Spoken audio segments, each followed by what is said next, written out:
Hello again, everybody. It's Larry. Welcome to episode 110 of my South Olympic Branch Update series.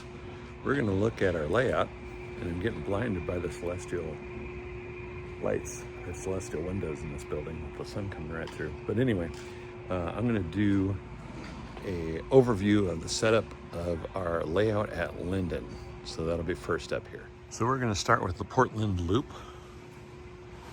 and walk around. And I think what I'll do is an outside tour first, and then maybe we'll get an inside. You'll notice that there's quite a few curves in the layout here. A couple of double track curves to go through. This module here would be a future connection to our new Meeker Southern modules. Al's Corner with the museum set up. Just a blank 6 foot through. One of the 2-to-1 transitions that I have built, and Andy's single track corner, my single track corner, the only one I have done so far. You guys saw this if you saw the Lynden video, or not Lynden, Chilliwack. Maybe that coffee hasn't kicked in yet. These are the 3 single track modules that I've been talking about. You'll notice that kind of looks like they're double track, but that's just because it's got one long siding on it and some other sidings. And of course my other 2-to-1 transitions. Let's see, the Killam overpass corner that I built many years ago. Here's Tom's river crossing. He has recently done some serious work on the road, and the bridge and all that's looking a lot better. So it's got some work to do yet, I think. The mountain module that Andy had started constructing, but Andy's got many projects on the burner, much like me. So the Napa Vine corners and formerly Cat Scratch Fever module, which I've talked about before. That's this one we're calling it Porter. Getting into my double track modules, I've realized that my signals are not going to be able to sit there. There's not enough room between the tracks, so I'm going to get a cantilever or move it to the outside. And then since I've gotten distracted with other things, you'll notice that my chemical plant is still sitting there by itself with just the Chevron station with Mike's Auto Shop on it. And then, I can't remember what called this module, but I did the scenery on that as well. Then we get into Andy's city modules. And you can tell that Andy, of course, is still working on his city. It's coming along nicely. That's some nice stuff here.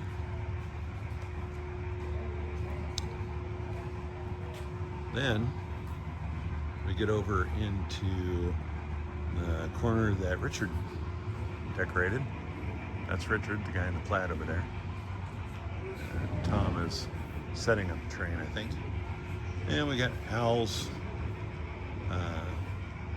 Sasquatch corner, Sasquatch trail here. You look through there really close and you might see some famous creatures in the Northwest. Herb's Farm with the classic service station and a small restaurant, and of course the farm. Stampede Curves, with the part that was inspired by the stampede around or past Lake Easton. And let's see, those I decorated years ago, and of course a blank double crossover. Getting into the yard, some trains just sitting here. And now we're approaching the Seattle return loop, also known as the other end of the layout. Biggest differentiation between Seattle and Portland loops, of course, is the inside tracks and the diesel facility that Andy is working on building. Andy, of course, also built these modules and did a fine job on these return loops. Many pieces, a lot of pieces there. Okay, let's go to the inside. Okay. Follow the track back around. Of course, I'll avoid videoing all the stuff we've got sitting in the middle. Yeah. Past these two train guys here. Yeah.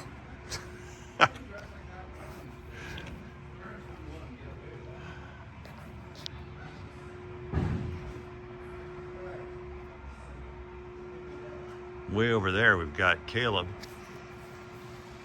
setting up a train on the Seattle and North Coast.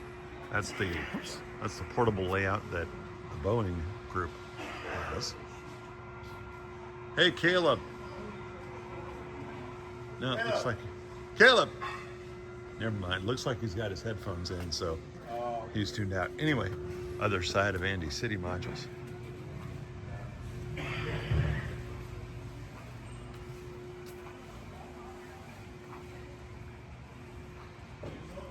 We'll get this going. Back to Porter, back to Napavine, back to the mountain, back to the river, and of course the overpass at Cle Elum, and back to my 2-to-1 transition. And my modules, I haven't quite decided what I'm going to call these yet. I'm thinking it'll probably be something Grace Harbor themed, but I have no idea. And then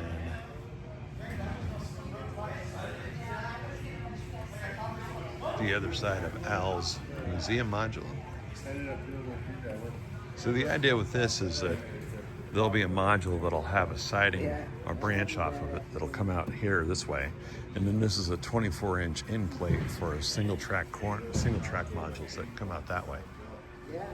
And then we're back to Portland again. That didn't take as long as I thought. Now we're going to get some video of the Boeing layout. Looks like Caleb is already running trains over here. So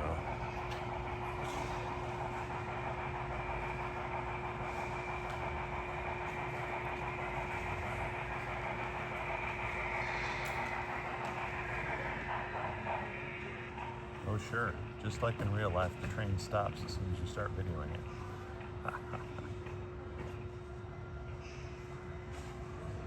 Go get a side shot of Caleb's steamer. Back off here a little bit so we can get it more in focus. I should have switched to 4K. Morning, Caleb. Hello, Larry.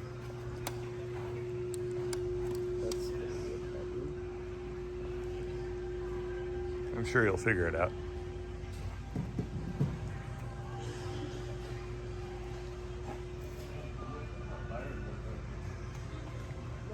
These guys, Rin has built a couple of thin crossing pieces to allow people to duck in and out of the layout pretty easy. And of course, we've got, some corners that are some trees on them over here.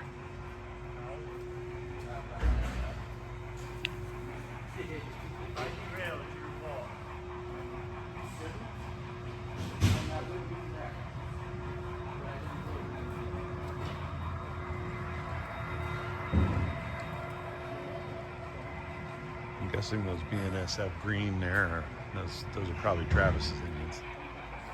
That would be my guess.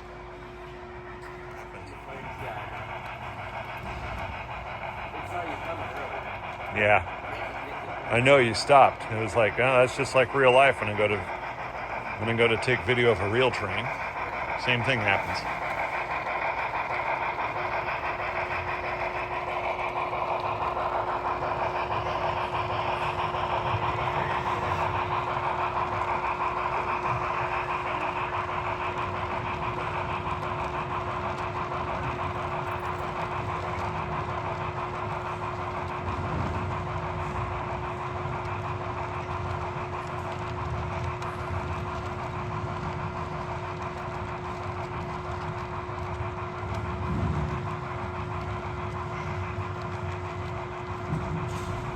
It's a miracle. Let's see what the Seattle Pacific and Eastern, also known as the 4th Division HO Modular Group, has brought to us. Zoom out a little bit here.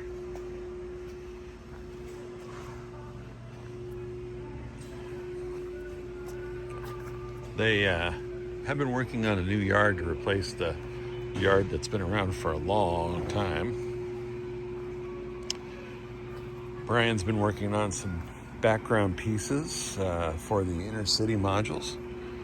He's got those 3D printed, I see, lots of supports on that. It'll be interesting to see how those look when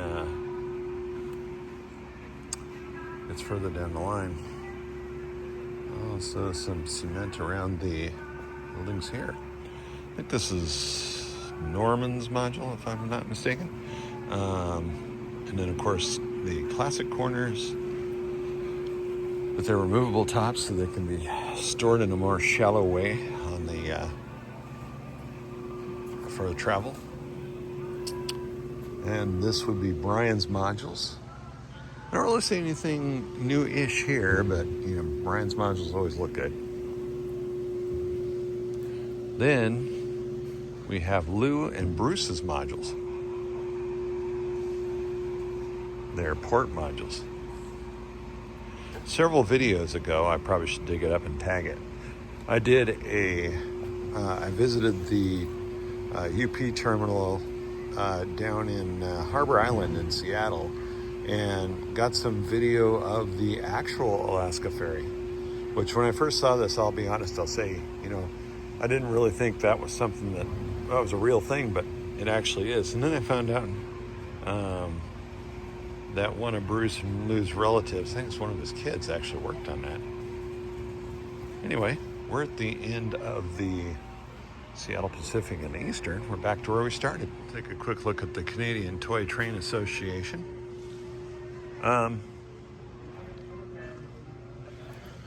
It's like old 3-rail INL stuff. So,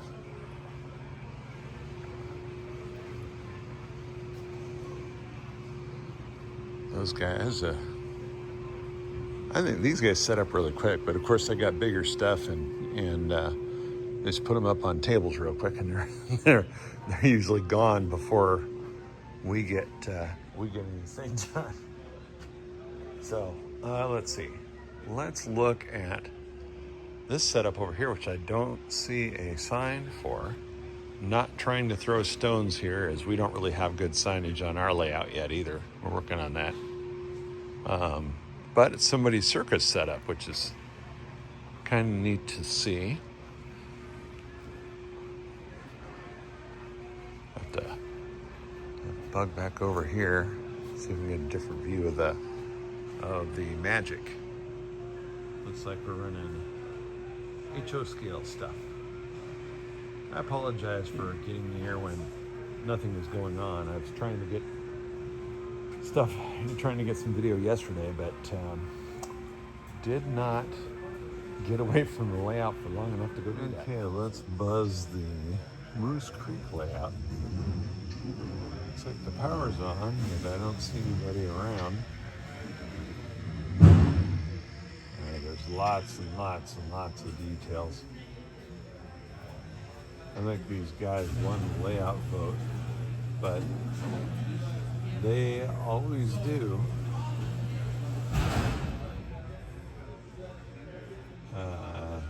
All I can say is I wish I knew where they found the time to put into all of this. Of course, I may have answered my own question. I just now I was thinking, maybe these guys don't have layouts at home like I do. But I'm not going to give up my layout at home if I can help it. So, there you have it. Anyway, we'll take a look at the other side. There. And then we'll probably go take a look at the Mount Rainier Mount Rainier N-scale guys.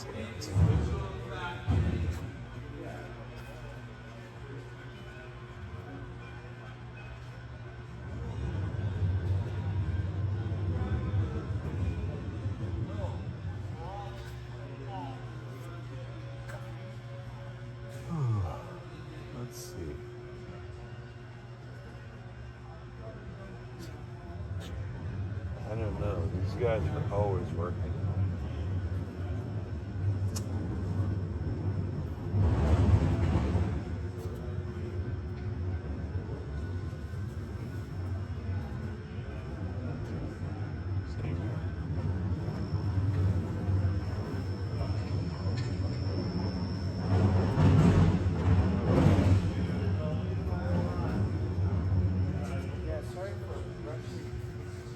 Let's see. I should go visit my friends at the track.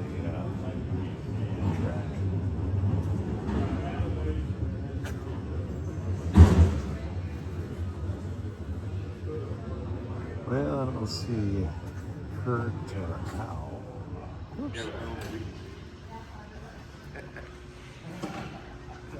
You want both sides. Okay.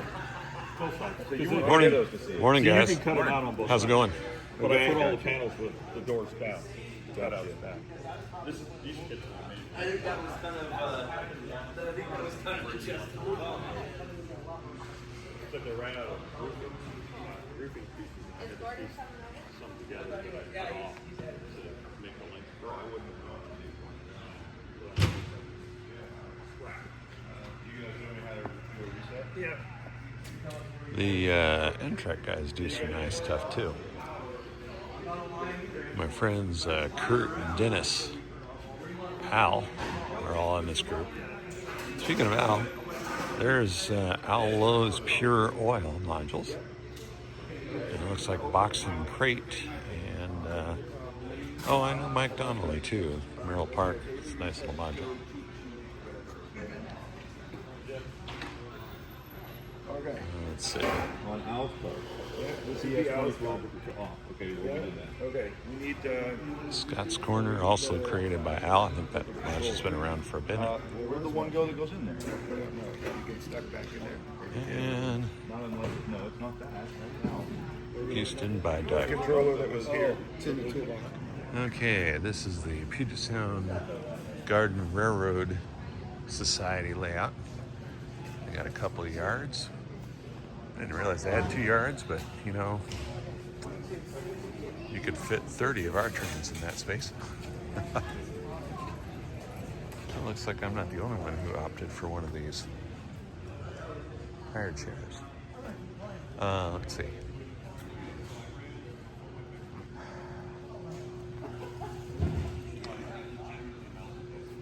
That's awful.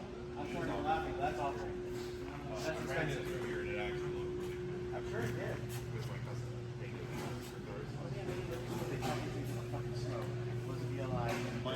Mine's Broadway limited. That's why I know. The tender melted, not the engine.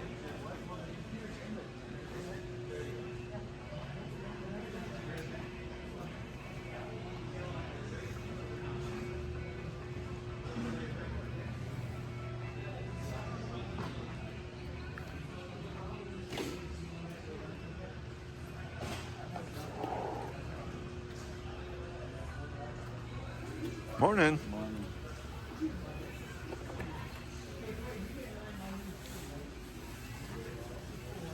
Morning, Jim.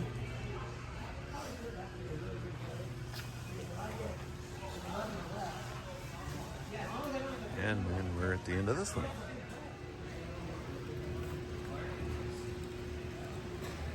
Morning, Keith. Good morning.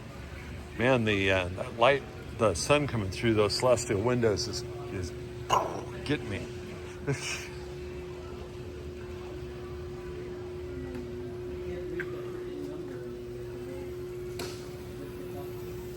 Well, that's interesting. I seem to recall something about that from the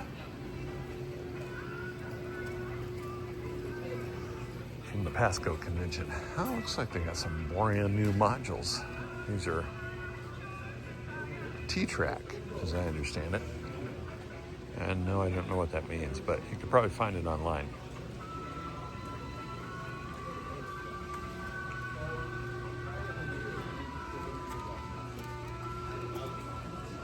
Morning. Imagine all this can make for some pretty quick setup. Okay. Time to move on to the next layout. Start here and work our way around this one. This is the United Northwest Model Railroad Club's regular N scale layout.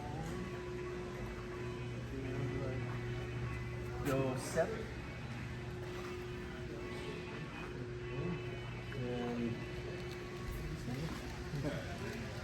These guys put on the biggest train show in Washington State. It's a really, really great show. It tends to happen in February or March. Morning, guys. Good morning to you as well. What's so good about it? He said more. You're running trains. I'm Okay. I'm not at work. Also, you're not at work. Yeah, come He's got a on. point there too. Come on, Bill. Hang on a few minutes. Hang on a minute there, Larry. That train should be coming in to the wooded area. Oh yeah, here it comes. I can't hear it. What'd you say? I said here it comes. I can Okay. see it.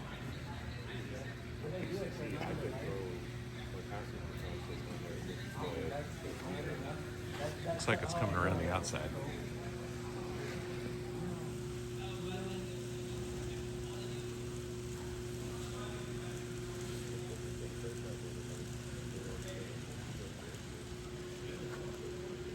I'm not worried. I'm getting comfortable over here.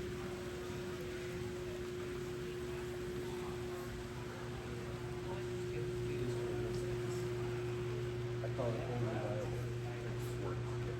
You're gonna take this train on every way up? So in case you couldn't tell, I was wandering around taking all this video before the show actually opened on Sunday morning. And that's why it's kind of quiet. Later on, when you're watching the video that I took of the trains on the Fremo layout, you'll hear a lot of ambient noise. And I've gone through and turned most of those clips down to less than half, or closer to a third of what the original volume is.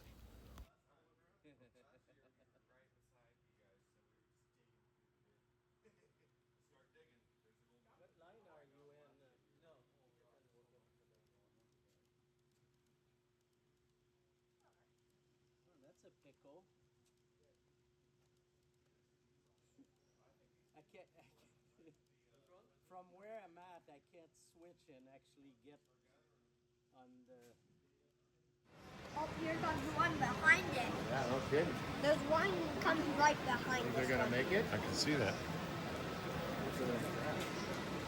Oh, that's why. I'm sitting there staring at these two and I'm like, wow, why is the lights on the second one so different? Because it's going in reverse.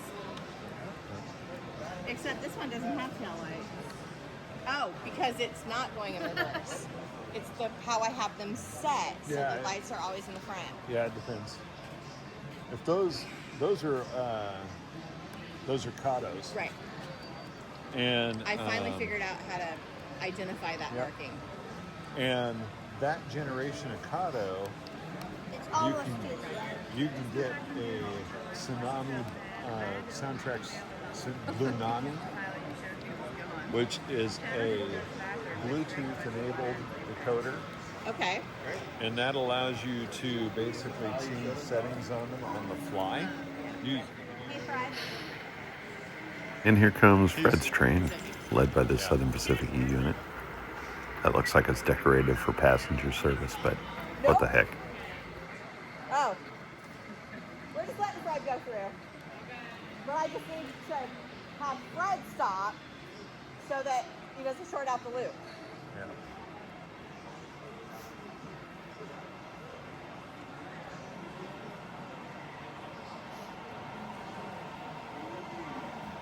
But the young man Fred was with yesterday is back. So No. he's going to be a little distracted. That's okay. I'm all right with that. I'm all right with that.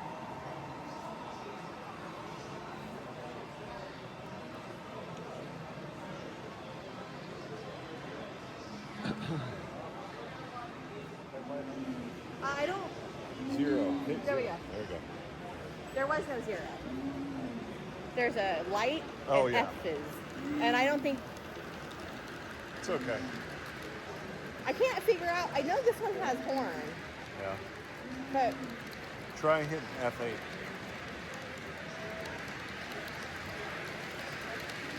F F8 is almost always your mute.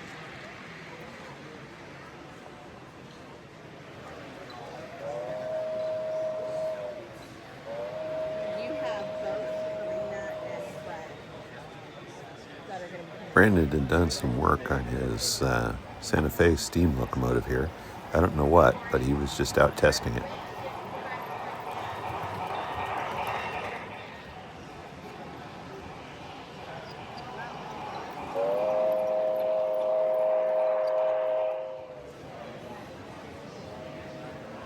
You might see Burlington Northern and think those are my trains, but nope, this is part of Charity's fleet. This horizontally, it's not long enough to hold it the other way.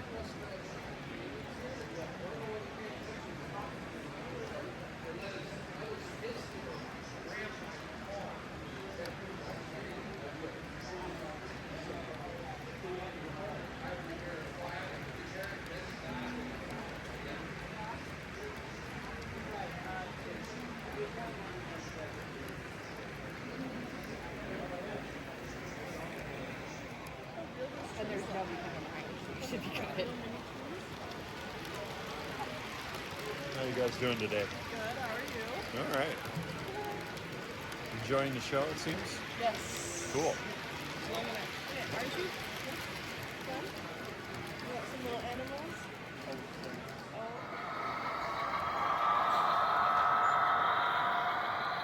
Here comes Isaac's gold train. I think he's working on making it longer, or at least it appeared that way by the end of the show.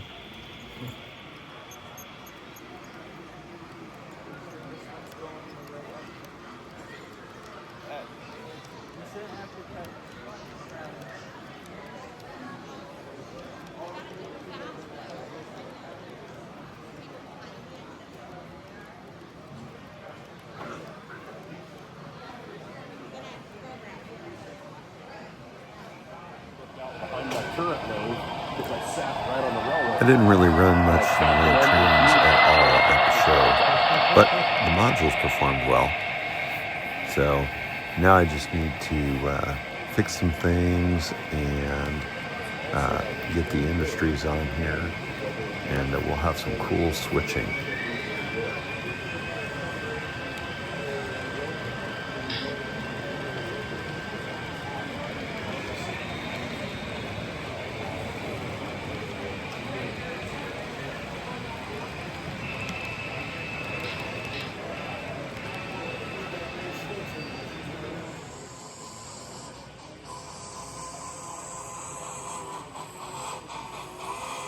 There goes Richard's Gold Train.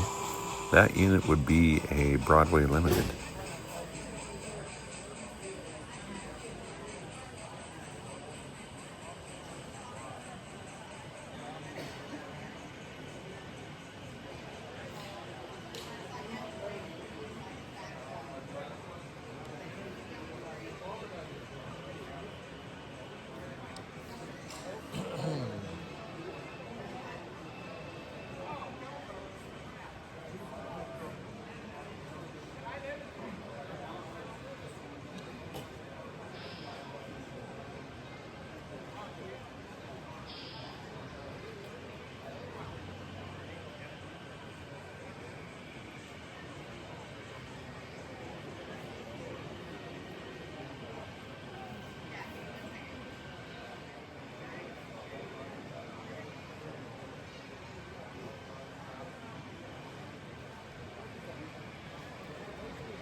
Train stop and back up. You might be wondering, what the heck is that? Well, this, as I said, is a single track part of the layout, and one of the 2-to-1 transitions is ahead, And when we're doing double track running, it's right hand running. So she had to back up because she went past the switch, or somebody hadn't thrown it. So she backed up through the switch and then went forward again, so she'd be on the right track when she got into double track territory. Enough to pick the switch when I'm trying to go that way.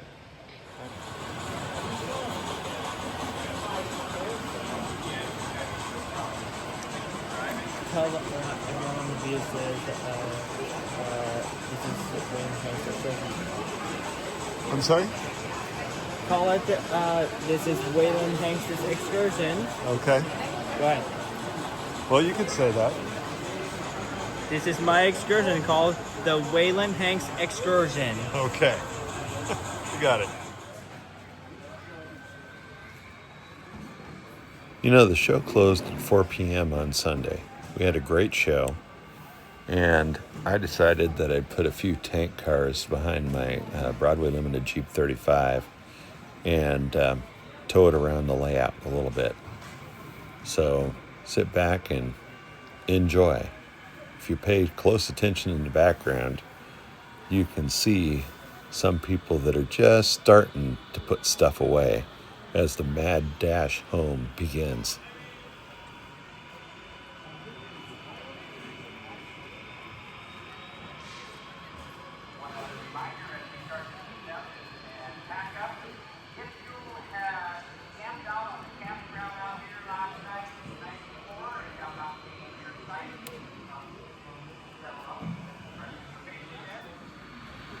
This was the 40th year for the Lynden Lions Train and Toy Show. It really is a great event. It's about 120 miles from my house, but it's worth the trip.